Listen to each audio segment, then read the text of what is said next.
Thanks, Anik. It's a real pleasure to be here, and great to see so many interesting people in the room.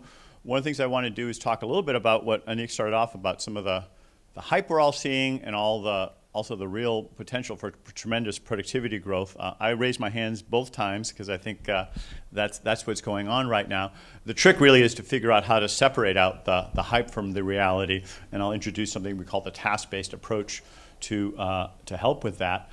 But I also want to leave some time for questions and discussion because I think a lot of folks in this room have some interesting things to say. But let me just start by stepping back and putting this in the context of the big picture. I'm an economist.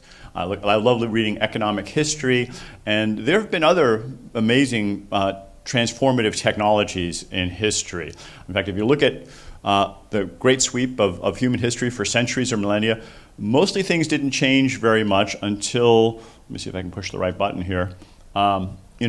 Look at GDP per capita or other metrics like that. The typical person had no real change in their life. The typical family was the same year after year, century after century, until the late 1700s, and then things really started taking off.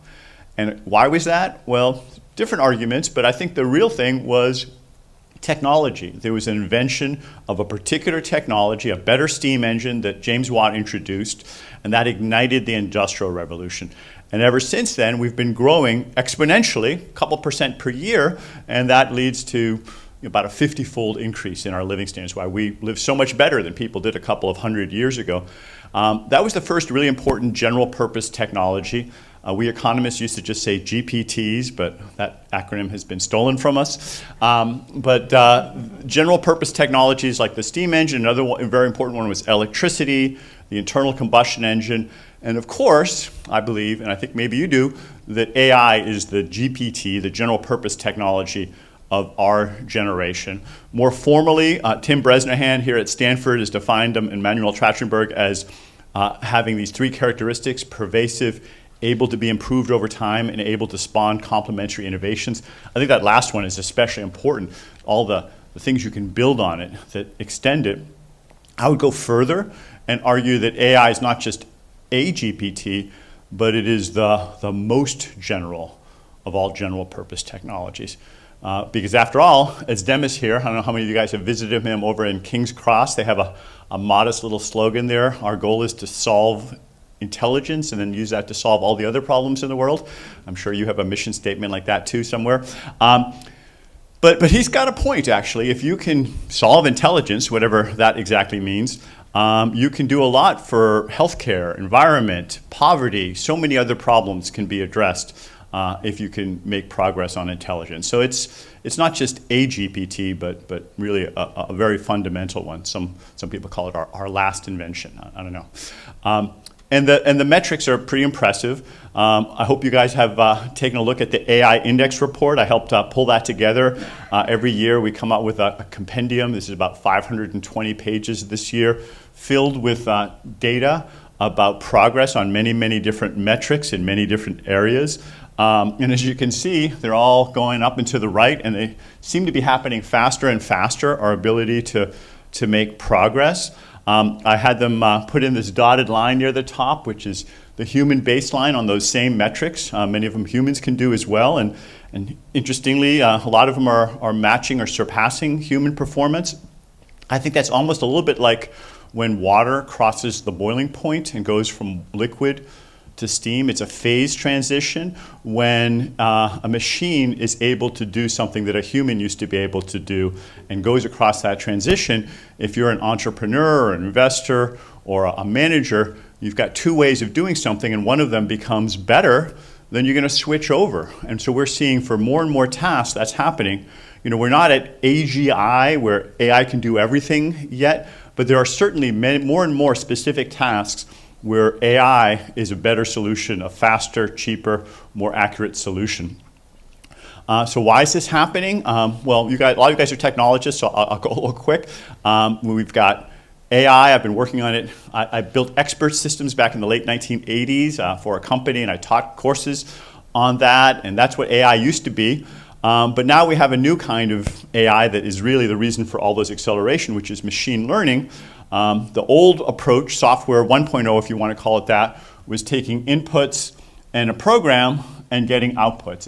Everyone in this room has at some point written code, and you have to know exactly what you're trying to do, all the steps. If you get one comma wrong, it's probably not going to run. But if you know it well, you can codify your knowledge, then you can digitize it, and then you can replicate it. And that's worth trillions of dollars. So it's software 1.0 is super valuable. But now we're doing what Andrej Karpathy and others call software 2.0, which the machine figures out the programs. You give it the inputs and the outputs, and then it identifies those patterns. And this is a new way of creating code by example. And it turns out it opens up a whole lot of new things, even things that we don't really know how to do them, but the machine can figure it out if you give it enough data. So there are thousands of applications where you've got the inputs, you've got the outputs, as long as you have enough data. And as you know, over the past couple of years since the internet, 3Com and others helped digitize so much of the world, a lot of our text messages or emails or photographs or video, that becomes digitized and therefore the lifeblood of these machine learning systems.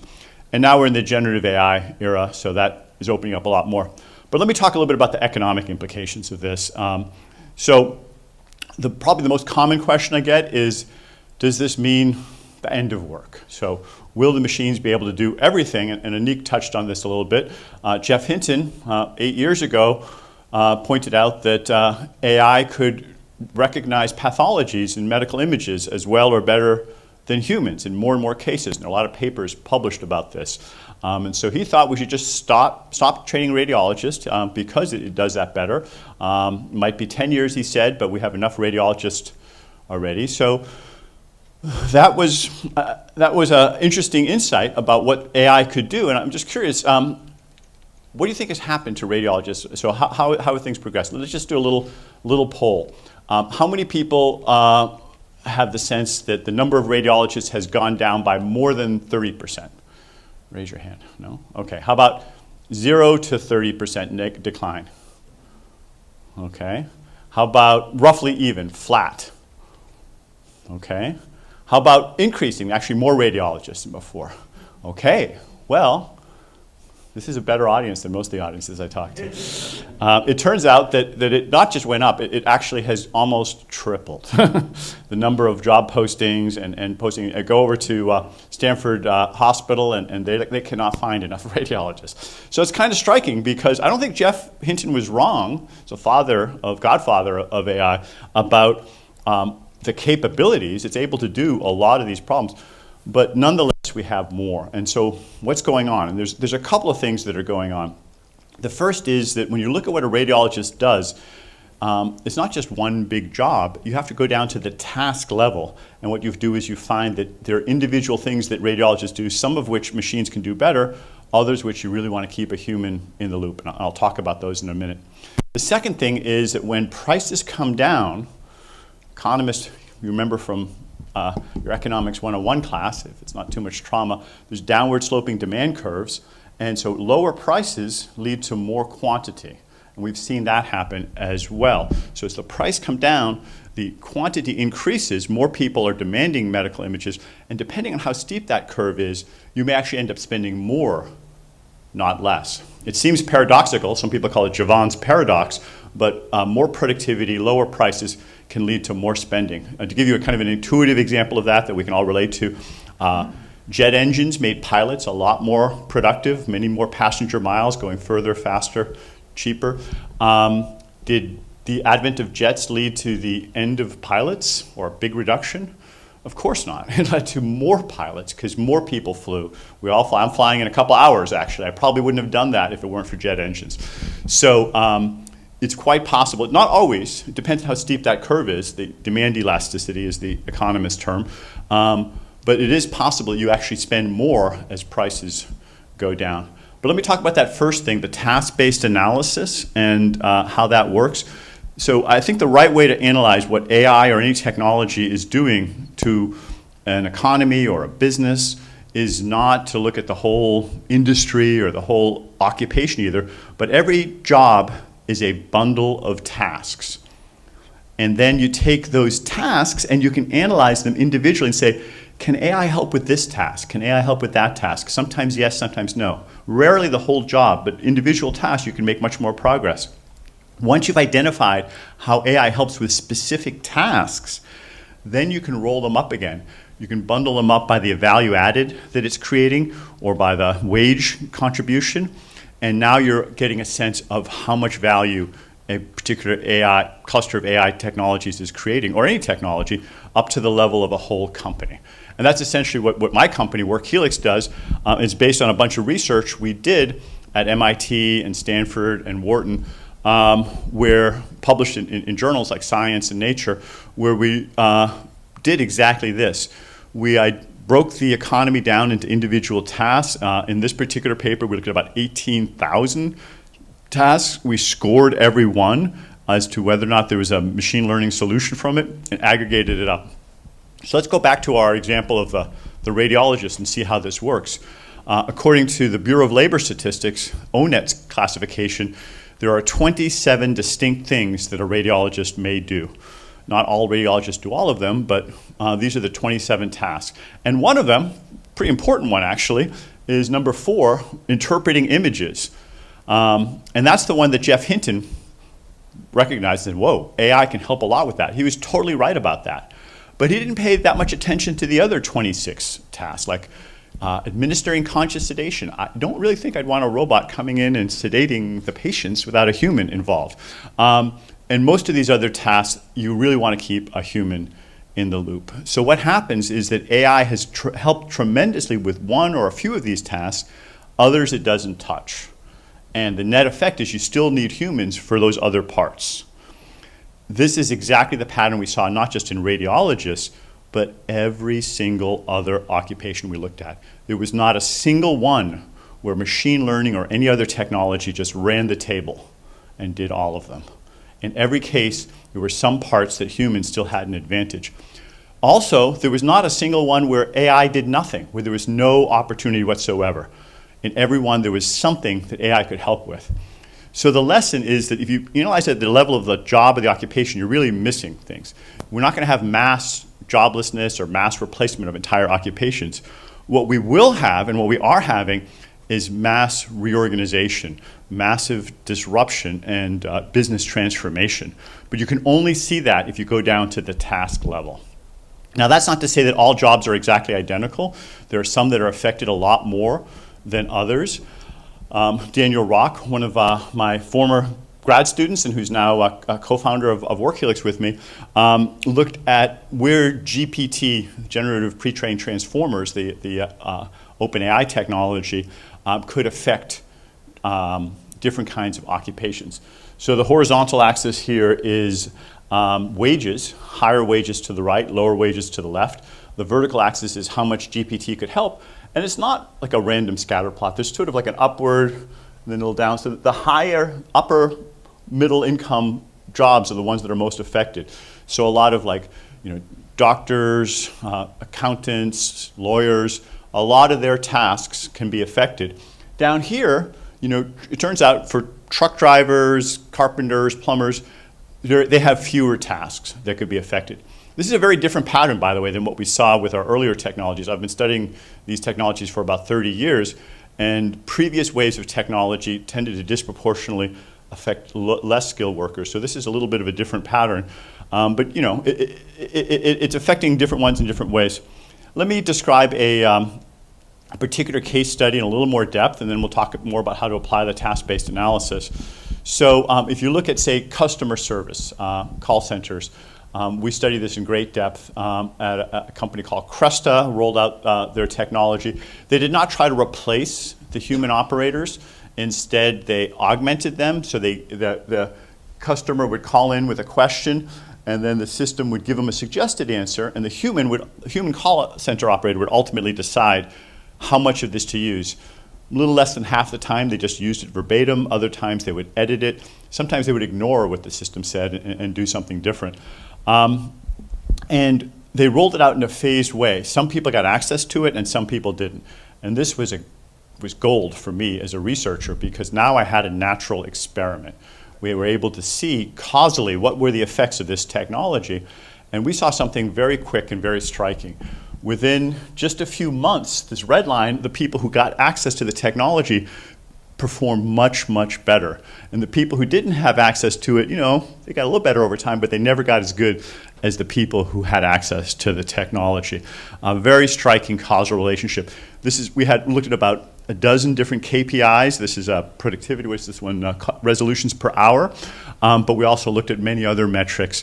I think it was interesting that the customer service metrics, customer satisfaction metrics also improved a lot. So net promoter scores went up. We also looked at sentiment analysis. There were millions upon millions of these transcripts, and we could see what kind of words were in those conversations. And what we found was that there's a lot more happy words and a lot fewer angry words when the system was implemented. So there's a noticeable improvement in customer sentiment. If you go to this paper, you can see all the charts. I'm not going to show them all to you right now. We also found that the employees seemed to be happier. I was worried maybe this is like a sweatshop, it's squeezing them and giving surplus to the company and the customers. No, actually the employees seemed to like the system better. They were less likely to quit. There was less turnover. So all three groups, the stockholders with better productivity, the customers with better answers, more customer satisfaction, the employees, less turnover, happier. All three groups noticeably improved quite rapidly. And to be frank, I've looked at hundreds of studies. I've done dozens of studies. I've never seen this kind of improvement so fast. Another striking thing we found was that the lowest skilled agents actually benefited the most. So everybody was using this system, but within an occupation, what you find is that the people who had the least experience and also the people who had previously been doing the worst got the biggest lift. And the people who had the top quintile, actually there's hardly any benefit at all. It appears that what the system is doing is capturing some of that tacit knowledge, that implicit knowledge that the best agents have about how to answer questions well. And even if no one's ever written it down before, it's making it accessible to other people in the organization. But it doesn't really help the best people because they're already answering questions that way. So that was an interesting pattern, also different from earlier research. I think in the interest of time, I'll skip this one. I'll just say that to the point of human versus machine, there was a real natural division of labor that I think applies to many, many of these applications. If you were to order all the questions from the most common ones to the least common ones, there's some that just come up a lot. It usually looks like a Pareto curve when you do this, a kind of a power law. So, how do I change my password? I'm locked out or whatever. Lots of people ask questions like that. And then there's some complicated, weird tax questions that only appear once in the data or 2 or 3 times. It turns out that machines are better at some of these and humans are better at others. Machines are great when there's lots of data, when there's examples, and so they can learn. The humans are better at improvising and figuring out, even if there's no data, this question has never been asked before, humans, they don't give the best answer, but they give an answer that works, and the machine is lost. So there's a lot of division there. You don't know in advance what kind of question is going to come in, but once it comes in, you want to have humans have the option of answering that. And this happens in lots of other applications as well. There's a growing literature about studying these, and what's striking is that the same pattern seems to show up in coding and writing and management and many other applications where you get often double or triple digit gains. The less skilled workers seem to benefit more. It's capturing tacit knowledge and making it available to others. So that's an interesting pattern there. Let me talk a little bit about humans and machines and the division of labor, because it's an interesting phenomenon. I'd love to kind of talk to all of you guys and see what you're seeing. So let's start with chess. Back in 1998, Garry Kasparov lost to Deep Blue, but that wasn't the end of the story. He introduced this new kind of chess, freestyle chess or centaur chess, where a human and a computer got to work together against other humans and computers. And it turns out that a team of humans and computers could beat Deep Blue or beat the other machines. So the team was better than either the human alone or the machine alone. And that was true for like a decade or maybe 15 years, but now we've gotten to the point where it's no longer true. It's a great story. I used it in my TED Talk, but sadly now AlphaZero, the best chess machines, they really, there's not much we humans can add. We're kind of like annoying flies suggesting comments. They're like, no, we got this. Do not bother us with your silly hypothesis. So anyway, that's chess. It's a pretty limited domain. Let's face it. 8 squares by 8 squares. It's not like the most complex world. Cars are a little more complicated. And back in 2012, me and Andy McAfee rode along Route 101 here from Mountain View up to San Francisco, actually, in one of these Google cars, and I was like, oh, we're practically there. I mean, it's just, a few little details to be worked out. It's taken a little bit longer, but how many of you guys have ridden in a Waymo? Most of you guys. If you haven't done it, you should definitely do it. I mean, go up to San Francisco. It's kind of fun. So it's kind of working. It actually looks kind of like this car still with LiDAR and stuff on top. But it's kind of expensive, and it's not. They can't quite make the economics work yet, but I think it's on the curve. It's taking a little longer than I thought it would, but we're kind of working through. And you guys may know about this taxonomy here, going from level 0 to level 5 of driving. And Waymo is kind of here, but very expensive. Most of the other cars are somewhere in here. I have a Tesla. I think it's somewhere in here, despite what they say. It's a little, but they're working their way up through there. And it's taking longer than it did with chess, but I think we're kind of going through it. And my hypothesis is that you could make a little hierarchy like this for almost every task in the economy. And some of them we're way over here, and others we're working through. I don't know how many years or decades or centuries it'll take to work through. But for most companies, I think having humans and machines work together for most tasks is where the sweet spot is. Generative AI with its hallucination and whatever, most of the time you want to have humans in the loop. But it's an interesting economics and I think philosophy question about which tasks move faster, which ones move slower, what technologies help us move through that. It'll be a big question for our society as we progress through those tasks and how long it takes. Let me just wrap up by showing you that the task-based approach in a little more detail. You can read my academic papers and apply it, with a pencil and paper. But if you're going to look at 18,000 tasks, or as we do at WorkHelix, 250,000 individual tasks, you're better off using software to do that in great detail. So what you can do, here's one of the companies that we're working with. It's a big bank, financial services company. And you can identify the high opportunity jobs. In this company, about 73% of the payroll can be significantly boosted by Gen AI. That's one of the higher ones. Most companies aren't quite that high, but it's because they have a lot of information, knowledge-based jobs. In terms of headcount, it's a little bit less because the ones that are affected tend to be higher paid, but it's still a majority of the company.